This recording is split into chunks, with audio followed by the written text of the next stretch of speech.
I responded with, "Thanks, but it's not my son." She then, without time to explain, flipped a switch, tried to get between me and my nephew while taking pictures of me on her phone. I was telling her to get the hell away from us, making my nephew cry because he didn't know what was going on. She called the police and she's screaming at the top of her lungs for me to stay back or she'll defend herself while trying to pick up my nephew. I suddenly stopped caring if she thought I was a pedo or not. She had her hands on my nephew and that wasn't going to fly with me. I picked him up and we started speed walking back to my car. Big mistake. She started telling the cops my license plate number, make/model of my car, saying I was kidnapping him. I was so mad I was seeing red.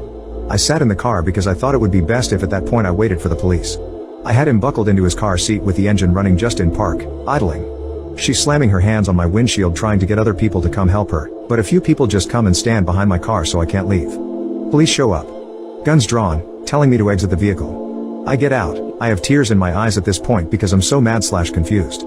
I got handcuffed. I was asked a million questions until they finally understood that this woman didn't know either of us. I finally got to tell my side of the story, which consisted of, I took my nephew to the park. This lady asked if I was the father. I said no. She didn't listen to a word I said after that and tried to take her from me. The lady is looking super embarrassed once I'm done telling the story. My nephew is asked to come up in my arms because he's scared. I picked him up and he cuddled right in. The cops asked the kid if I was his uncle and he just nodded yes silently. The woman starts this sob story about how she was abducted as a child and thought she was doing the right thing. I didn't care at that point. I was so mad at her. We leave, all laugh about it at dinner. Life went on, but it had got to be the worst time of my life.